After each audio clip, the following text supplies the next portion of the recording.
अरे बाप रे बाप, ये क्या बला है। ये लड़की इस तरह से पेड़ से उल्टी क्यों लटकी हुई है।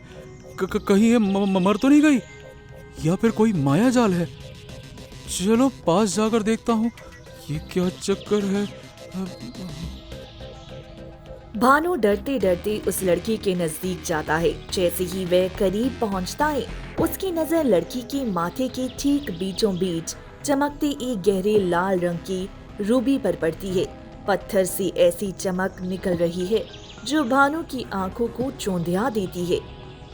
अरे, ये तो वही बेशकीमती याकूत है जिसके बारे में किस्सों में सुना था। इसकी कीमत तो इतनी होगी कि मेरी 7 पुश्तें राज करेगी। अब भाड़ में गई ये लड़की, मुझे तो बस ये पत्थर चाहिए। ना। भानु उस लड़की की फिक्र छोड़कर बड़ी सावधानी से उसकी माथे से वह पत्थर निकाल लेता है। पत्थर हाथ में आते ही भानु तेजी से अपने गांव की ओर भाग पड़ता है। वह अपने घर पहुंचकर हांफते हुए बैठ जाता है और पत्थर को निहारने लगता है। अरे, सच में ये तो अद्भुत है। लोग सही कहते हैं, इसकी चमक के आगे सब फीका है। लेकिन मुझे दौलत नहीं चाहिए, मुझे तो अपने माता पिता की रिहाई चाहिए। अगर मैं ये महाराज को दे दूं तो शायद वो खुश होकर पिताजी को आजाद कर दें। हाँ, ये ठीक रहेगा। हाँ। भानु हाथ में पोटली दबाई राजमहल के दरबार में पहुंचता है। ऊंचे सिंहासन पर राजा विष्णुदेव विराजमान हैं। कहो भानु, यहाँ कैसे आना हुआ? क्या फिर से अपने गुनहगार पिता की पैरवी करने आए हो? महाराज की जय हो। महाराज, मैं आपसे विनती करने आया हूँ कि आप मेरे पिताजी को छोड़ दीजिए। उनकी आजादी के बदले मैं आपके लिए एक ऐसी चीज लेकर आया हूँ जो पूरे संसार में दुर्लभ है। तू जानता है ना भानु कि तेरे पिता ने क्या अपराध किया है? राजद्रोह की सजा इतनी आसान नहीं होती है। उसकी रिहाई के लिए तुझे बहुत सारा धन देना होगा, जो कि तेरे पास तो नहीं है। महाराज, धन तो नहीं है, पर ये जरूर है। ये देखिए। हाँ। जैसे ही भानु अपनी मुट्ठी खोलता है, पूरा दरबार लाल रोशनी से भर जाता है। याकूत को देखते ही राजा विष्णुदेव के होश उड़ जाती हैं। वे अपनी गद्दी से खड़ी हो जाती हैं। ये तुम्हें कहां से मिला? ये तो वही दिव्य याकूत है जिसकी तलाश में मैंने अपने सैकड़ों सैनिक गवा दिए। इसे फौरन मुझे दे दो भानु, ये सम्राटों की अमानत है। लाओ। भानु आगे बढ़कर वह पत्थर राजा की हथेली पर रख देता है। राजा की आंखों में लालच और खुशी का मिश्रण है। महाराज, मैंने अपना वादा पूरा किया। अब आप अपना वचन निभाइए और मेरे पिताजी को तुरंत रिहा करने का आदेश दीजिए। ठीक है भानु, तेरे पिता की रिहाई के आदेश अभी दिए जाते हैं।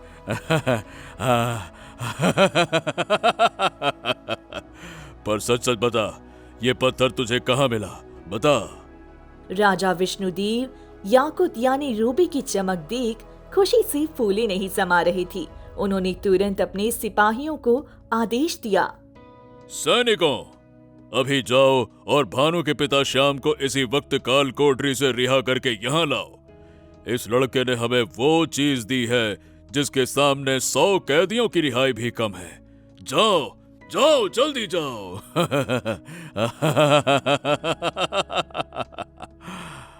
कुछ ही देर में सैनिक भानु के पिता श्याम को लेकर दरबार में हाजिर हुई। पिता को सही सलामत देख भानु की आंखों में आंसू आ गई।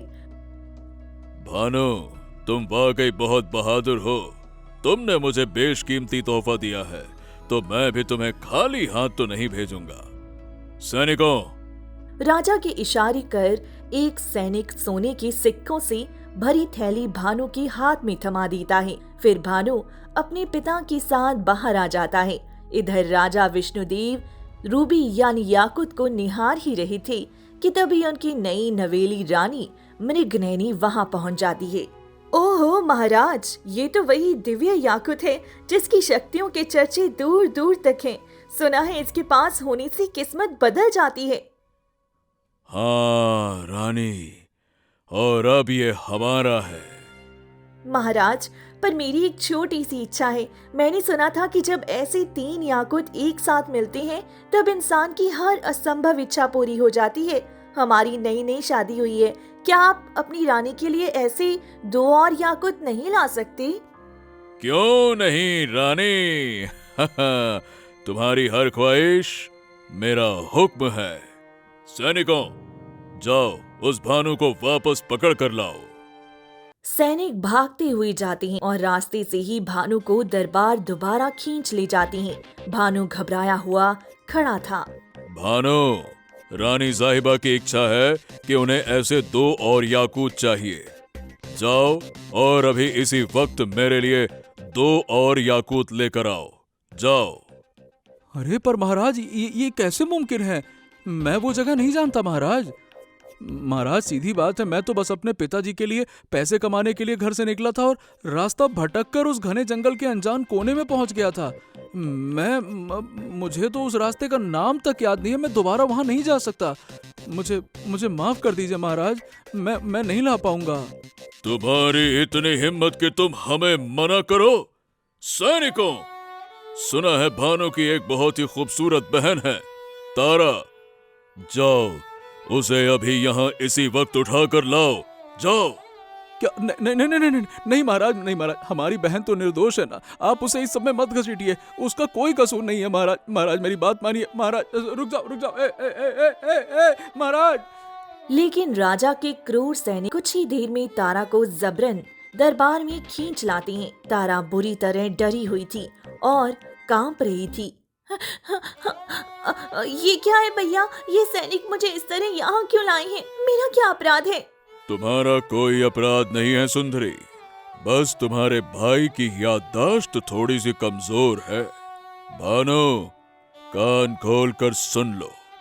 अगर तुम वो 2 याकूत लेकर नहीं आए तो तुम्हारी इस बहन की शादी मैं अपने राजमहल के सबसे गरीब और बददिमाग मजदूर से कर दूंगा। वो मेरा गुलाम है और पूरी जिंदगी तुम्हारी बहन उसकी मार खाती रहेगी। अब बताओ, रास्ता याद आया या फिर नहीं? ठीक है महाराज, ठीक है, रुक जाइए। आप मेरी बहन को कुछ मत कीजिएगा। मैं कोशिश करूंगा। मैं उन पत्थरों को ढूंढ लाऊंगा। बस मेरी बहन को छोड़ दीजिए। मैं विनती करता हूँ, हाथ जोड़ता हूँ आपके सामने, मेरी बहन को छोड़ दीजिए। फिर भानु भारी मन से राजमहल से बाहर निकल पड़ता है। मैंने वादा तो कर लिया है, पर अब वो पत्थर मुझे कहाँ मिलेंगे? क्या मैं दोबारा उस जादुई गुफा तक पहुंच पाऊंगा? पता नहीं। हे ईश्वर, मेरी मदद करना। सब कुछ तुम्हारे हवाले है। भानु घने और डरावने जंगलों के बीचों बीच पहुंच जाता है। चलती चलती अचानक उसकी नजर जमीन पर पड़ती है।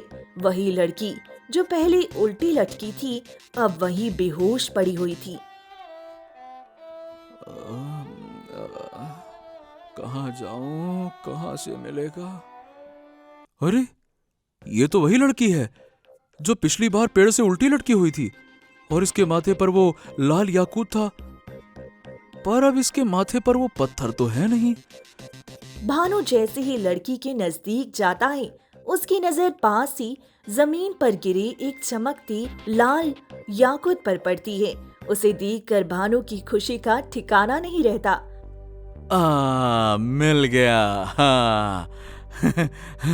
यही तो वो पत्थर है जिसे ढूंढने में अपनी जान हथेली पर रखकर यहाँ आया था। हाँ, जल्दी से उसे उठा लेता हूँ। भानु जैसे ही याकूत को उठाने के लिए हाथ बढ़ाता है, तभी सूखे पत्तों पर किसी के चलने की आहट गूंजती है। अरे, लगता है कोई इधर ही आ रहा है। अगर किसी ने मुझे देख लिया तब तो अनर्थ हो जाएगा। मुझे फौरन छुप जाना चाहिए। भानु फुर्ती से पास की झाड़ियों के पीछे छुप जाता है। तभी एक भयानक नकाबपोश व्यक्ति वहां आता है और बेहोश अहाना पर हाथ हिलाकर कुछ मंत्र पढ़ने लगता है। देखते ही देखती अहाना हवा में उड़ती है और उसकी आंखें खुल जाती हैं। नहीं नहीं, मुझे छोड़ दो, तुम मुझे नहीं मार सकते, बचाओ, कोई बचाओ मुझे। नकाबपोश व्यक्ति के चेहरे पर कोई शिकन नहीं आती। वह अपनी झोली से एक नीला तरल पदार्थ निकालता है और अहाना के ऊपर छिड़क देता है। तरल गिरती ही अहाना का शरीर जलने लगता है। आ, आ, आ, ये क्या किया तुमने? मेरे पूरे शरीर में आग लग रही है। रुक जाओ, दया करो, तुम बहुत गलत कर रहे हो, छोड़ दो मुझे, छोड़ दो। नहीं नहीं नहीं नहीं नहीं नहीं नहीं नहीं, मैं ये और नहीं देख सकता। ये लड़की तो बेचारी बहुत ज्यादा तड़प रही है। मुझे इसकी मदद करनी होगी, चाहे वो नकाबपोश कोई भी हो। भानु जैसे ही बाहर निकलते हुए आता है, पास बैठी एक लोमड़ी ने उसे पैर से पकड़ लिया। रुक जाओ, अभी बाहर गए तो अपनी जान से हाथ धो बैठोगे। वह नकाबपोश तुम्हें पल भर में राख कर देगा। हाँ, तुम बोल रही हो? हाँ, क्योंकि ये जंगल साधारण नहीं है और वह नकाबपोश व्यक्ति शैतान का रूप है। वह बहुत खतरनाक है। चुपचाप यहीं छुपे रहो। ये कैसे? अरे पर वो बेचारी लड़की को इस तरह से तड़पा क्यों रहा है? आखिर वो चाहता क्या है उस लड़की से? मैं अभी तुम्हें सब कुछ नहीं बता सकती। बस इतना समझ लो कि वह अहाना से कुछ मांग रहा है जो उसके पास है। तुम्हें उसके जाने का इंतजार करना होगा। वह चला जाए तभी अहाना से बात करना, वही तुम्हें अपनी कहानी बताएगी। अरे लोमड़ी अम्मा, वो मर जाएगी। इतना दर्द नहीं, देख रही हो कैसे दर्द से तड़प रही है। इतना दर्द नहीं सह पाएगी वो। वह नहीं मरेगी। अहाना के अंदर कुछ ऐसा है जो उसे मरने नहीं देगा, चाहे उसे कितनी भी यातना दी जाए। बस धैर्य रखो। कुछ देर बाद नकाबपोश अपना तंत्र मंत्र पूरा करके जंगल के अंदर से अंधेरे में गायब हो गया। अहाना एक आखिरी बार चीखी और फिर निढाल होकर जमीन पर गिर पड़ी। अब यही सही मौका है, जाओ उसके पास। भानु दौड़कर अहाना के पास पहुंचा। वह पत्थर की तरह बेजान पड़ी थी। अहाना उठो। तुम ठीक तो हो ना? अभी तो तुम इतना चिल्ला रही थी, अचानक क्या हुआ? आंखें खोलो अहाना, आंखें खोलो अहाना, आंखें खोलो। अहाना ने धीरे से अपनी पलकें झपकाई। भानु को देखते ही वह दहशत से पीछे हटने लगी। तुम कौन हो? मुझे मत मारो, मुझे छोड़ दो। डरो मत, मैं तुम्हें चोट नहीं पहुंचाऊंगा। मैं तुम्हारी मदद करना चाहता हूँ। तुम इस वीरान जंगल में इस हाल में क्यों हो? और वो नकाबपोश व्यक्ति कौन था जो तुम्हें इतनी बेरहमी से मार रहा था? मैं तुम्हें कुछ नहीं बता सकती। तुम यहाँ से चली जाओ, वरना तुम्हारी जान को भी खतरा हो जाएगा। अब तुम्हें बताना ही होगा आना। मैं कई दिनों से देख रही हूँ, वह नकाबपोश हर बार आकर तुम्हें तड़पाता है और तुम कुछ छुपा रही हो। आखिर क्या बात है जो तुम हम सब से छुपा रही हो? मैं तुम्हें कुछ नहीं बता सकती भानु, मुझे माफ कर दो, पर अभी वह वक्त नहीं आया कि मैं अपने राज खोलूं। पर तुम तो पूरी तरह से घायल हो आना, तुम तो चल भी नहीं पा रही हो। ओहो, मेरे साथ मेरे घर चलो, मैं मरहम पट्टी करूंगा और तुम्हारी हिफाजत करूंगा। चलो आ जाओ चलो। ये क्या कह रहे हो भानु? अगर तुम इसे अपने गांव ले गई और किसी ने देख लिया तो इसके अजीब रूप की वजह से इस पर शक होगा। बेचारी अहाना के लिए नई मुसीबत खड़ी हो जाएगी। हाँ लोमड़ी ठीक कह रही है, मैं तुम्हारे गांव नहीं आ सकती, वह मेरे लिए सुरक्षित नहीं है। हाँ, तुम ठीक कहती हो। मेरे गांव का माहौल अभी ठीक नहीं है। राजा के सैनिक हर जगह हैं, पर तुम्हें कहीं तो सुरक्षित ले जाना होगा ना, जहां वो नकाबपोश तांत्रिक दोबारा न पहुंच सके। हाँ, अगर एक बार भी वह इसके पास तंत्र विद्या करने नहीं पहुंचा तो इसकी चोटी शायद भर जाएगी और ये ठीक हो जाएगी। आहाना, तुम मेरे साथ पड़ोस के गांव में चलो ना। वहां मेरे एक दूर के रिश्तेदार का घर है। वो सब कमाने के लिए दूसरे राज्य गए हुए हैं, घर खाली पड़ा है। तुम कुछ दिन वहां रह सकती हो, तुम्हें कोई नहीं देखेगा। फिर आगे का सोचेंगे, पहले ठीक तो हो जाओ। ठीक है, अगर तुम्हें यही सही लगता है तो मैं तुम्हारे साथ चलने के लिए तैयार हूँ। ठीक है दोस्त, इसका ध्यान रखना। मेरा काम यहाँ खत्म हुआ, अब मैं चलती हूँ। लोमड़ी झाड़ियों में ओझल हो गई। भानु अहाना को सहारा दे चुपके से पड़ोस के गांव पहुँचा और उस छोटी से खाली घर में उसके साथ रहने लगा। धीरे धीरे दिन बीतने लगे, धीरे धीरे प्रेम पनपने लगा और भानु अपने मकसद को भूल गया। तभी आधी रात का वक्त था। भानु गहरी नींद में सो रहा था कि अचानक उसे एक सपना आया। सपने में उसकी बहन तारा रो रही थी। भैया मुझे बचा लो, मुझे उस जालिम इंसान से शादी नहीं करनी, वह मुझे मार डालेगा। भैया मुझे यहाँ से ले जाओ। नहीं नहीं तारा, नहीं नहीं नहीं तारा, नहीं नहीं तारा, नहीं तारा। क्या हुआ भानु, क्या तुमने कोई बुरा सपना देखा? तुम इतने परेशान क्यों हो? आहना मुझे माफ कर दो। तुम्हारी देखभाल करते करते मैं अपनी सबसे अहम जिम्मेदारी भूल गया। मेरी बहन तारा राजा की कैद में है। मेरी बहन तारा राजा की कैद में है। अगर मैं 2 याकूत लेकर नहीं पहुंचा तो राजा उसकी शादी एक जल्लाद से कर देगा जो उसे ताउम्र सताएगा। मुझे उसे बचाना ही होगा, मुझे उसे बचाना ही होगा। वो मुझे याद कर रही है। बस इतनी सी बात, तुम इसके लिए इतने परेशान हो रहे थे? क्या तुम्हें ये छोटी बात लग रही है? अरे वो पत्थर मिलना नामुमकिन है आहाना, नामुमकिन। रुक जाओ, मैं अभी तुम्हें याकूत देती हूँ। आहाना ने अपनी आंखें बंद की और अपनी मुट्ठी कसी। जब उसने मुट्ठी खोली तो उसकी हथेली पर 2 चमकती हुई लाल याकूत रखी थी। भानु की आंखें फटी की फटी रह गई। ये कैसे हुआ? तो तुम्हारे पास तो अभी कुछ नहीं था, फिर ये याकूत कहाँ से आ गया? तुम बस इसकी चिंता मत करो भानु, इसे ले और अपनी बहन को आजाद कराओ। मैं इसे कैसे बताऊं कि ये पत्थर नहीं, मेरे दर्द के आंसू हैं। जब भी मेरा दिल दुखी होता है तो मेरी आंखों से खून की 2 बूंदें गिरती हैं जो जमीन पर गिरते ही जम जाती हैं और ये बेशकीमती याकूत बन जाती हैं। मेरा दर्द ही इन पत्थरों को जन्म देता है। हाँ, आना तुम मसीहा हो, तुम मसीहा हो। मैं अभी जाता हूँ, तुम यहीं रुकना। मैं तारा को लेकर वापस आऊंगा, ठीक है? कहीं मत जाना, मैं आ रहा हूँ वापस। भानु उन दोनों दिव्य याकूतों को लेके हवा की रफ्तार से महल की ओर दौड़ता है। उसकी आंखों में बस अपनी बहन तारा का चेहरा घूम रहा था। जैसे ही वह दरबार में पहुंचता है, राजा विष्णुदेव की नजरों में लालच की चमक और बढ़ जाती है। कहो भानु, खाली हाथ आए हो या अपनी बहन की किस्मत बदल कर आए हो? महाराज मैं अपना वादा पूरा करने आया हूँ। ये देखिए, ये रहे दोनों बेशकीमती याकूत। अब फौरन मेरी बहन को मेरे हवाले कर दीजिए। लाइए। भानु जैसे ही पत्थर राजा के सामने रखता है, राजा की खुशी का ठिकाना ही नहीं रहता। उसके इशारे पर सैनिक तारा को आजाद कर देते हैं। भैया आप ठीक तो है ना? मुझे बहुत डर लग रहा था। हाँ, मैं ठीक हूँ तारा, तू कैसी है? चलो अभी इसी वक्त घर चलो, पिताजी इंतजार कर रहे होंगे। मैं बस अभी आता हूँ। चलो। तारा के जाते ही राजा विष्णुदेव ने अपनी पुरानी आदत के अनुसार भानु को स्वर्ण मुद्राओं से भरी एक थैली दी और उसे विदा किया। भानु के जाते ही रानी मृगनयनी किसी साए की तरह दौड़ती हुई वहाँ आई। महाराज, क्या वो पत्थर मिल गए? क्या हमारी किस्मत जाग गई? ये लीजिए हमारी रानी, आपने जैसा कहा था वैसा पूरा हुआ। तुम्हारी हसरत हमने पूरी कर दी। अब ये तीनों याकूत हमारे पास हैं।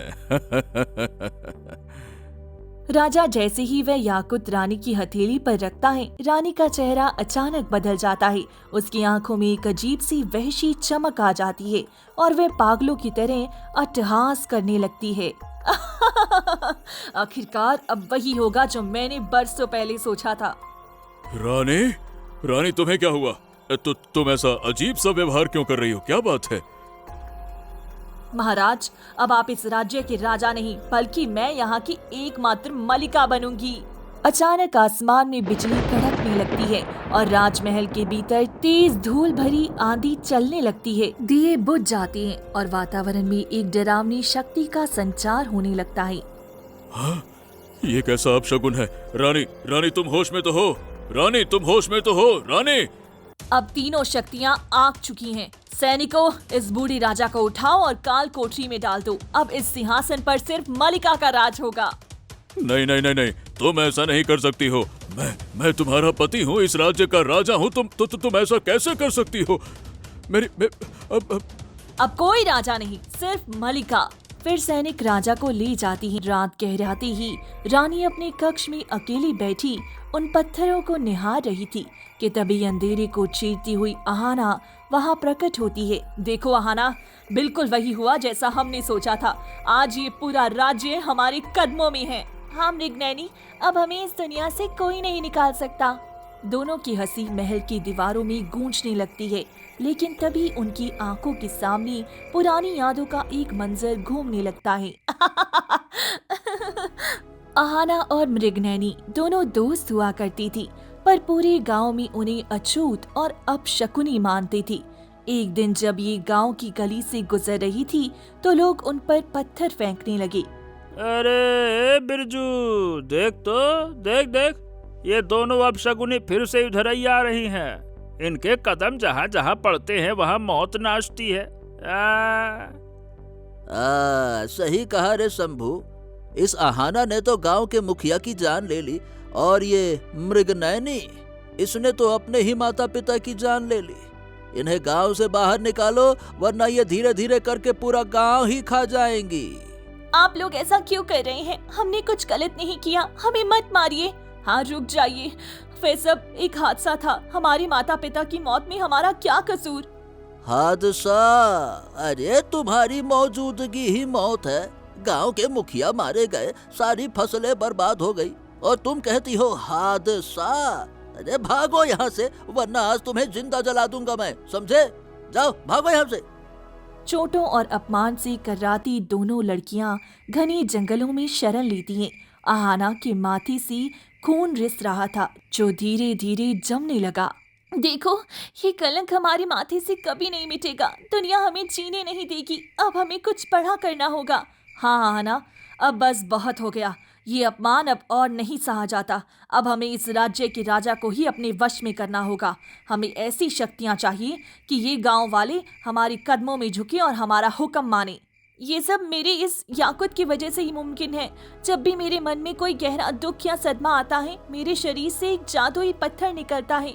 ये पत्थर बहुत शक्तिशाली है, लेकिन एक शर्त है, हम इसे खुद अपने फायदे के लिए इस्तेमाल नहीं कर सकते। अगर कोई निस्वार्थ व्यक्ति जो इसे खुद के लिए नहीं बल्कि किसी और के प्रेम के लिए या भलाई के लिए ढूंढे और लाकर तुम्हारे हाथ में दे, तभी तुम सर्वशक्तिशाली बन पाओगी।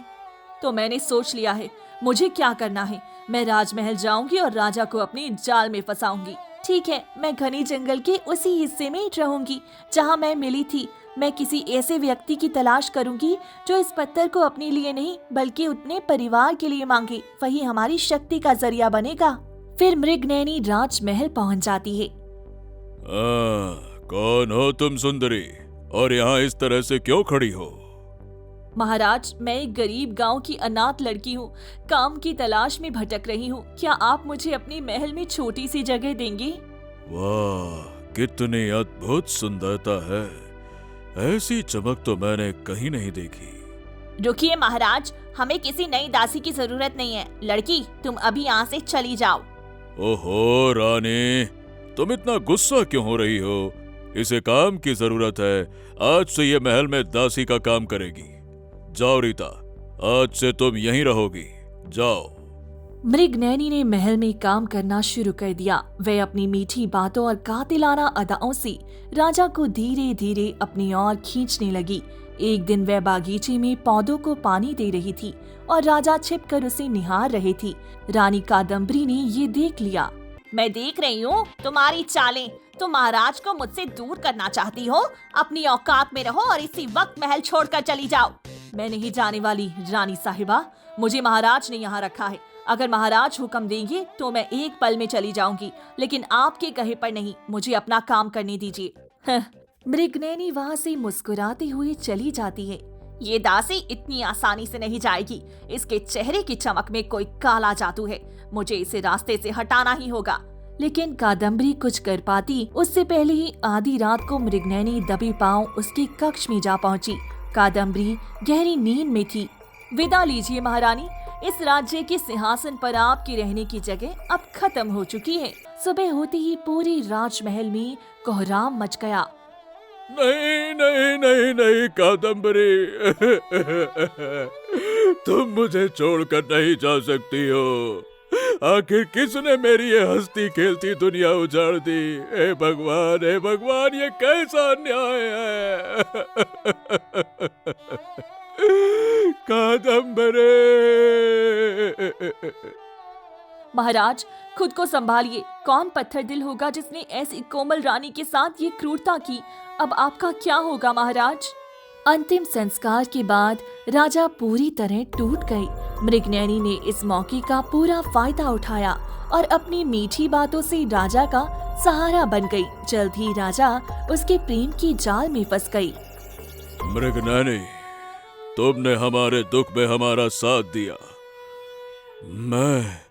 मैं तुम्हें अब दासी नहीं, अपनी पत्नी बनाना चाहता हूँ। क्या तुम हमसे विवाह करोगी? महाराज, मैं तो एक मामूली दासी हूँ। आपके बगल में बैठना मेरी किस्मत में कहा, पर आपकी खुशी ही मेरा सौभाग्य है। विवाह की पहली रात ही मृगनयनी चुपके से महल से निकलकर जंगल में आहाना से मिलने पहुंची। बताओ मृगनयनी, क्या तुम उस राज्य की रानी बनने में सफल रही? हाँ आहाना, महाराज अब मेरी मुट्ठी में है।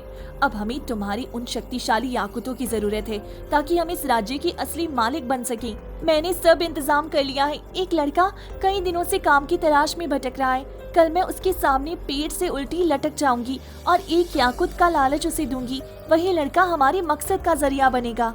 उस भानु ने अपनी बहन को बचाने के चक्कर में हमें वो शक्ति दे दी जिसकी हमें बरसों से तलाश थी। पर याद रखना मृगनयनी, वह भानु अभी भी जीवित है। अगर उसे हमारी सच्चाई पता चली तो वह हमारी शक्तियों के लिए खतरा बन सकता है। अब बहुत देर हो चुकी है। अब इस राज्य में सिर्फ हमारा जादू चलेगा। मृगनयनी, हमने उस भानु को मूर्ख बनाने के लिए क्या क्या नाटक नहीं किया। मैं नकाबपोश बनकर खुद को तड़पाती रही, फिर अपनी शक्ति से उस लोमड़ी को पैदा किया जिसने उसे बातों में फंसाया। उस मूर्ख ने सच में उन तीनों आंसुओं को इकट्ठा करके तुम्हारे हाथ में थमा दिया। और आज देखो, महाराज सलाखों के पीछे सड़ रहे हैं और हम इस राज्य की एकमात्र भाग्य विधाता बन चुके हैं। अब हमें कोई नहीं हरा सकता। फिर अगली सुबह जब सूरज निकला तो पूरी राज्य में हाहाकार मच गया। अरे सुना भाई तुमने? रानी ने महाराज को काल कोठरी में डाल दिया और खुद ही राजपाट संभाल रही हैं। देख लो भैया कैसे दिन आ गए। क्या बात करते हो? ऐसे कैसे हो सकता है? महाराज ने तो कभी उसका चेहरा हमें देखने ही नहीं दिया। पर आज सुबह एक सैनिक कह जरूर रहा था कि वो कोई और नहीं बल्कि हमारे गांव की वही अपशगुनी रीता है। दूर खड़ा भानु ये सब सुन रहा था। उसके कानों में जैसे ही गरम तेल पड़ गया हो। क्या महाराज कैद में है? और आहाना? क्या उसने मुझसे झूठ बोला? नहीं नहीं नहीं नहीं, मुझे सच जानना होगा। मुझे साधु महाराज के पास जाना चाहिए। वही इस रहस्य से पर्दा उठा सकते हैं। भानु घबराया हुआ घने जंगलों की ओर भागता है। उसके मन में रह रहकर आहाना की याद आ रही थी जिससे वह सच्चा प्रेम करने लगा था। फिर साधु महाराज की कुटिया में पहुंचता है। आओ आओ भानु आओ। मैं जानता था कि तुम अपने सवालों का बोझ लेकर यहाँ जरूर आओगे। महाराज, कृपया करके बताइए कि हमारे राज्य के साथ ये हो क्या रहा है? रानी ने महाराज को क्यों फंसाया? वो कौन है और उनकी सच्चाई क्या है? भानु, ये सब तुम्हारी वजह से हो रहा है। क्या मेरी वजह से? मतलब, पर मैंने तो सिर्फ अपनी बहन को बचाने की कोशिश की थी। साधु महाराज ने बिना कुछ कही अपनी कमंडल से जल निकाला और भानु के चेहरे पर छिड़क दिया। अचानक भानु की आंखों के सामने वो सारा दृश्य घूमने लगा। आहाना और मृगनयनी की साजिश, वो नकली नकाबपोश और वो लोमड़ी, सब कुछ एक छल था। नहीं नहीं नहीं नहीं नहीं नहीं नहीं, ये नहीं हो सकता। ये नहीं हो सकता। महाराज, जिससे मैंने प्रेम किया उसने मुझे अपनी शक्तियों का मोहरा बनाया। उसने मुझे धोखा दिया उसने मुझे। नहीं नहीं नहीं नहीं नहीं, नहीं। आहाना और मृगनयनी के भीतर काली शक्तियां हैं। वो याकूत पत्थर आहाना के दुख से पैदा होने वाली काली ऊर्जा है। उन तीनों पत्थरों को जब कोई पवित्र हृदय वाला व्यक्ति जैसे तुम्हारे राज्य की सीमा पार कर मल्लिका के हाथों में सौंपता है, तभी उसकी शक्ति पूर्ण रूप से जागृत होती है। तुमने अनजाने में इस विनाश को आमंत्रित कर दिया है। तो क्या अब सब कुछ खत्म हो गया? क्या मेरी इस गलती का कोई तोड़ नहीं है साधु महाराज? मैं अपने राज्य और अपने प्रेम के इस छल को कैसे सुधारूं? कैसे क्या करूं? बताइए महाराज, कुछ तो बताइए। साधु महाराज की कुटिया से भानु एक नई दृढ़ता के साथ बाहर निकला। उसकी आंखों में अब प्रेम की जगह अपने राज्य और परिवार के लिए कर्तव्य की चमक थी। याद रखना भानु, जिस प्रेम ने उसे शक्ति दी थी, अब तुम्हारी नफरत ही उसे खत्म करेगी। उसे चोट पहुंचाओ ताकि उसका अहंकार और शक्तियां टूट जाए। जाओ। भानु तेजी से उस पुराने घर की ओर बढ़ा। उसे देखते ही अहाना मुस्कुराती हुई उसकी ओर दौड़ी। भानु, तुम आ गए। मैं कब से तुम्हारा इंतजार कर रही थी। इतने दिनों साथ रहकर मुझे एहसास हुआ कि मैं तुमसे सच्चा प्रेम करने लगी हूँ। अब हम हमेशा साथ रहेंगे। बस करो अहाना, बस नाटक बंद करो।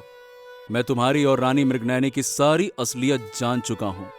तुमने मुझे मोहरा बनाया, मेरे विश्वास के साथ खिलवाड़ किया और मेरे राज्य को छल से हड़प लिया। धोखेबाज कहीं की। तुम क्या कह रहे हो भानु? वह सब तो पुरानी दुश्मनी थी, पर मेरा सच्चा प्रेम है। देखो, मैंने हम दोनों के लिए याकूत की अंगूठी बनाई है ताकि हम विवाह कर सकें। ओ, मैं तुम जैसे धोखेबाज से कभी विवाह नहीं कर सकता। मैं तुमसे नफरत करता हूं अहाना, नफरत नफरत नफरत। और आज के बाद मुझे अपना ये शक्ल मत दिखाना। मेरे दिल में तुम्हारे लिए सिर्फ और सिर्फ घृणा बची है। भानु उस अंगूठी को जमीन पर पटक देता है। पत्थर के टकराते ही वह चूर चूर हो गई। अहाना के दिल पर जैसे बिजली गिर पड़ी। उसके अंगों से शक्ति खत्म होने लगी और उसकी आंखों से बेतहाशा आंसू बहने लगे।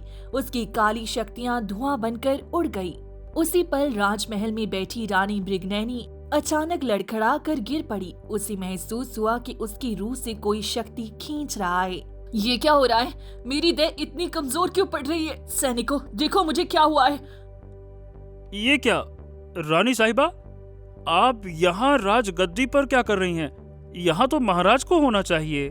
तुम्हारी हिम्मत कैसे हुई मुझसे जुबान लड़ाने की? मैं मलिका हूँ। सैनिक दौड़कर कालकोठरी पहुँचती हैं और महाराज विष्णुदेव की बेड़ियां काट देती हैं। राजा गुस्से में भरी हुई दरबार में पहुँचती हैं। मृगनयनी, तुम्हारी इतनी हिम्मत कि तुमने हमारे राज्य के विरुद्ध षड्यंत्र रचा। तुम अपनी काली शक्तियों के दम पर अमर होना चाहती थी। नहीं, ऐसा नहीं हो सकता। मुझे मलिका बनना है। मेरी शक्तियाँ। तुम्हारी शक्तियाँ खत्म हो चुकी हैं। सैनिकों, इस औरत को ले जाओ और उसी कालकोठरी में डाल दो जहां इसने मुझे रखा था। इसे इसके पापों की सजा मिलनी चाहिए। ले जाओ इसे। तभी भानु दरबार में प्रवेश करता है। राजा उसे देखते ही गले लगा लेती हैं। भानु उन्हें पूरी सच्चाई बताता है कि कैसे मृगनयनी ने ही रानी कादम्बरी की हत्या की थी। हे ईश्वर, मैंने अपनी प्यारी कादम्बरी के कातिल से ही विवाह कर लिया। मैं कितना बड़ा अपराधी हूँ, कितना बड़ा। भानु, तुमने न केवल हमें इस पाप से बचाया बल्कि पूरे राज्य की रक्षा की है। महाराज, मैंने तो बस अपना प्रायश्चित किया है। नहीं भानु, नहीं।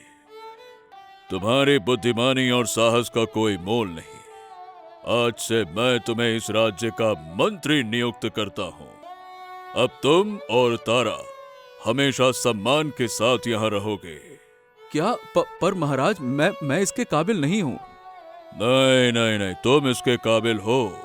तुमने बहुत बड़ा कार्य किया है और तुम्हारी वजह से ये राज्य कायम है। इसीलिए आज से तुम इस राज्य के मंत्री हो।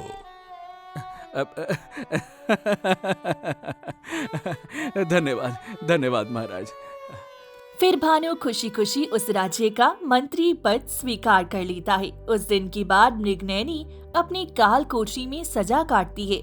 वहीं अहाना अपने प्रेम की सजा में खुद को कमजोर करके एक झोपड़ी में अपना दिन बिताने लगती है।